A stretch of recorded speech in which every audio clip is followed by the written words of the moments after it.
IFM News. IFM News. Lokal. Impakaamo ni Police Captain Ashley Kleiner kakayo rin hepe ti Sarat Municipal Police Station ang nakatiliw da iti may sa menor de edad ang nakaikot iti 30 alive ammunition wenno bala ti paltog kuna ti hepe ngagtultuloy ti panagpalutput da no siya sino tinangibaon ken kuana gapot ta mapapati ngayon isuna ti formanda gapot ti menor de edad ket obra akas construction worker ken naibaon nga gi-deliver iti nasa o abala nagisayang katay iti checkpoint operation along Winter Sarat Road Med dito Barangay 23 iti Hilina Sarat. Ket oras nga ta iti alas 4:50 iti ma-flag down mi dito may isang manmanehar iti motorsiklo ket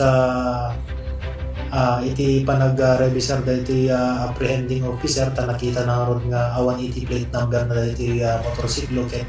dinamag na ti pakabigbigan dito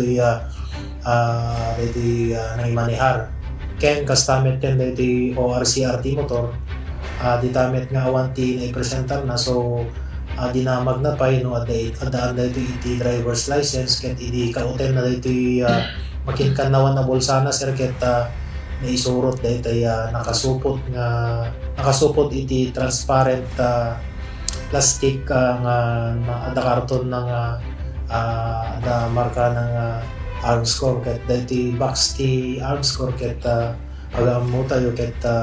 mausar dati iti pagitipanan iti bala so ti narami dati kapulisan tayo ket kinita da no anya ti nagyan na dati nga box ket ditamit ten nga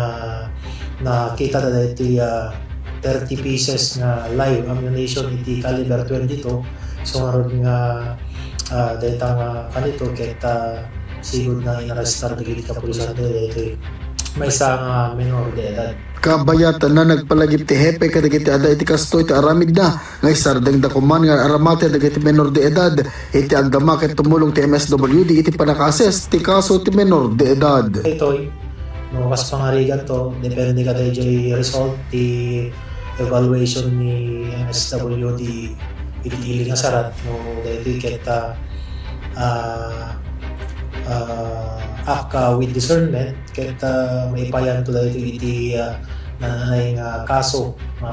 panaglabsing iti RA 105 na yun sir. Para iti IFM News, Idol Lawrence Martinez, Tatak, IFM.